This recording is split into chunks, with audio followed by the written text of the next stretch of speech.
TPCC state కన్వీనర్గా, Gulf state కన్వీనర్గా మీరు కొనసాగుతూ ఉన్నారు.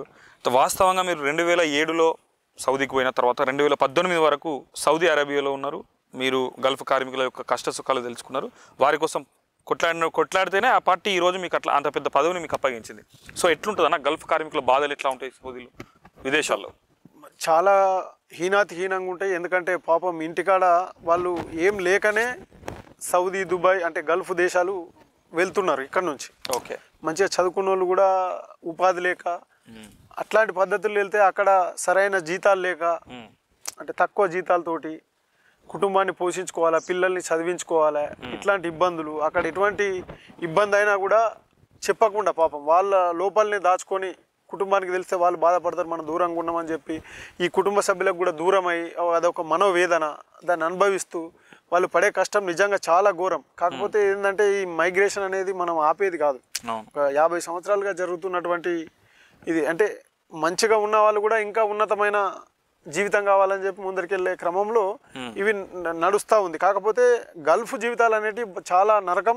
అంతేందుకు ఇప్పుడు 10 సంవత్సరాల కాలంలో మనం 14లో తీసుకుంటే ఆనాడు టిఆర్ఎస్, బిఆర్ఎస్ ఏం చెప్పారంటే నాయకులు కేసీఆర్ కానీ కేటీఆర్ కానీ బొగ్గుబాయి, బొంబాయి, దుబాయ్ అని చెప్పి ఇక్కడి ప్రజల ఓట్లు దండుకున్నారు, మీకు ఇక్కడ కష్టాలు వస్తున్నాయి, మనమే పని కల్పించుకుందాం అని చెప్పి విదేశాలు వద్దు, స్వదేశం ముద్దు అని చెప్పి వారికి ఏం చేయలేరు. కనీసం ఒక 5 లక్షల ఎక్స్గ్రేషియా ఇవ్వమంటే కూడా ఇవ్వనటువంటి పరిస్థితి.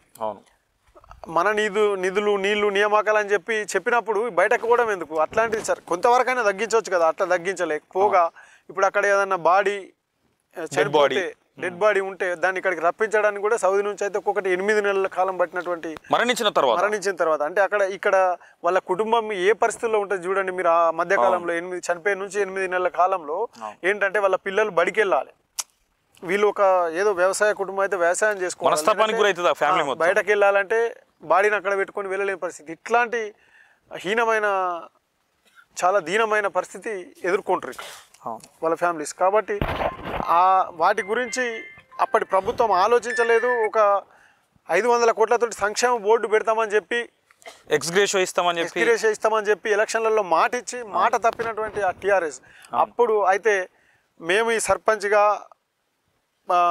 మండల్ ప్రెసిడెంట్గా చేస్తున్న క్రమంలో నాకు అక్కడ వినోద్ కుమార్ అని చైర్మన్ ఉండే దీనికి, ఈ వింగుకి, ఎన్ఆర్ఐసెల్ వింగుకి.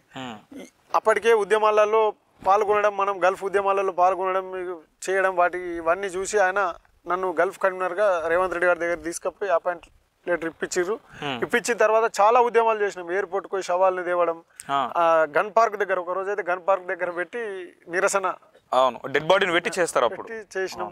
అట్లాంటి కొన్ని ఎమ్మెల్యేల ఇండ్ల ముందు డెడ్ బాడీ, రోడ్ల మీద రోడ్లు రాస్తారోకోలు చేస్తూ పెట్టినటువంటి విషయం. కొంతమందికి ఇళ్ళకి వెళ్ళి మనం వెళ్ళంగానే వాళ్ళ పూర్ ఫ్యామిలీ, ఎవరైనా ఎక్కువ విదేశాలు వెళ్తారు, వాళ్ళ ఇంట్లో 5,000 10,000 ఇవ్వడం రావడం, ఇట్లా చాలా చేసినాం.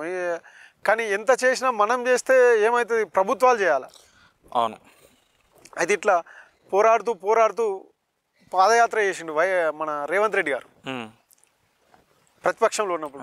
పాదయాత్ర చేస్తే ఆ పాదయాత్రలో కూడా 8-9 నియోజకవర్గాలు ఆయన వెంట నడుస్తూ ఒక్కొక్క నియోజకవర్గానికి ఒక్కొక్క రిప్రజెంటేషన్ ఇవ్వడం. మా ఉత్తర తెలంగాణలో ఇంత పెద్ద ప్రాబ్లం ఉన్నది, ఇక్కడ గల్ఫ్ బాధితులు ఉన్నారు అది అని అంటే ఆయన ఒక రోజు బాల్కొండలో ఒక 5-6 తోటి కలిసి బాధితుల్ని తీసుకెళ్తే ఏమన్నాడంటే, మీరు ఒక 100 మంది బాధితుల్ని తెచ్చుకొని ఆర్మూర్లో ఒక మీటింగ్ పెడదామని చెప్పారంటే ఆర్మూర్లో 100 మంది గల్ఫ్ బాధితులు వారి కుటుంబాలు తోటి ఆడ మీటింగ్ పెట్టినాం. ఓకే, వితంతువులు వాళ్ళతోటి పెడితే ఆయన ఒక స్పష్టత ఇచ్చిర్రు, ఇది ఇంత పెద్ద ప్రాబ్లం ఉందా అని ఆ రోజు తెలుసుకోగలిగారు. అంటే వారు చెప్తే ఇక్కడి ప్రజలు.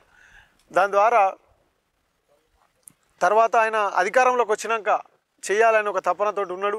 మేము కూడా ఆయన వెంటబడడం, మాకు ఇక్కడ ఎమ్మెల్యే ఆది శ్రీనివాస్ గారు మాకు దగ్గర ఉండడము, పొన్నం ప్రభాకర్ గారు అంతకుముందు ఆయనతో పనిచేసినాం మేము, ఆయన మాకు మంత్రి, ఆయనతోటి మాకు మంచి సంబంధాలు ఉండడం, వీళ్ళిద్దరిని పట్టుకొని ప్రతిసారి ముఖ్యమంత్రికి చెప్పించడం, అట్లా చేయడం వల్ల 5 లక్షల ఎక్స్గ్రేషియా కూడా స్టార్ట్ అయింది.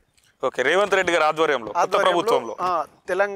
తెలంగాణ రాష్ట్ర ప్రభుత్వం ఇప్పుడు తెలంగాణ గల్ఫ్ కార్మికులకు ఇంతకుముందు ఏం చేయలేదు ఆ 10 సంవత్సరాల నుండి బీఆర్ఎస్ టీఆర్ఎస్, కానీ తెలంగాణ ప్రభుత్వం, ఇప్పుడు రాష్ట్ర ప్రభుత్వం, కాంగ్రెస్ ప్రభుత్వం, రేవంత్ రెడ్డి గారి ఆధ్వర్యంలో 5 లక్షల ఎక్స్గ్రేషియా, దీనికి ఒక సపరేట్ ప్రజావాణి, మంగళవారం శుక్రవారం గల్ఫ్ కార్మికుల కోసం, వారి పిల్లలకు చదువుకునే గురుకులాలలో వాళ్ళకు సీట్లు ఇవ్వాలని, ఇట్లా ఒక 4 అంశాలతోటి మంచి. సో ఎట్లా ఫీల్ అయ్యారు, మీరు ఎట్లా ఫీల్ అయ్యారు? 5 లక్షల ఎక్స్గ్రేషియో కాంగ్రెస్ పార్టీ స్టార్ట్ చేసింది రేవంత్ రెడ్డి గారి ఆధ్వర్యంలో అన్నప్పుడు మీరు ఎట్లా ఫీల్ అయ్యారు? చాలా ఆనందంగా, గర్వంగా కూడా ఫీల్ అయినాం. ఎందుకంటే ఇప్పుడు మీ పోరాటానికి ప్రతిఫలం ప్లస్ నేను దీనికి కన్వీనర్ గా ఉన్నప్పుడు అచీవ్ అంటే పెద్ద అచీవ్మెంట్, క్రెడిట్ మీకే లభిస్తుంది.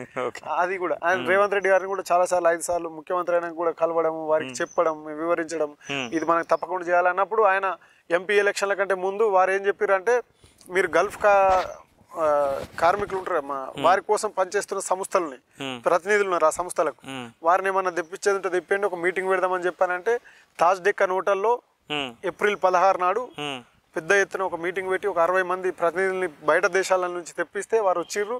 వారికి ఒక 2 గంటలు టైం ఇచ్చిర్రు ముఖ్యమంత్రి గారు, రేవంత్ రెడ్డి గారు ఇచ్చి ఆయన చెప్పిండు, ఇది చాలా పెద్ద ప్రాబ్లం, నేను పాదయాత్రలో తిరుగుతుంటే కూడా నాకు తెలిసింది, ఇది ఈ ఉత్తర తెలంగాణలో ఇంకా ఎక్కువ ఉంటుంది, దీన్ని ఖచ్చితంగా చేద్దాం, మనం 5 లక్షల ఎక్స్గ్రేషియా అయితే ముందుగా చేసుకుందాం, తర్వాత ఒక్కొక్కటి చేద్దామని చెప్పారు. ఆయన మాట ఇచ్చిన ప్రకారం ఇవాళ చేసిర్రు, మాట మీద నిలబడ్డారు. గల్ఫ్ కార్మికులు అంతా సంతోషంగా ఉన్నారు ఆ విషయంలో. సో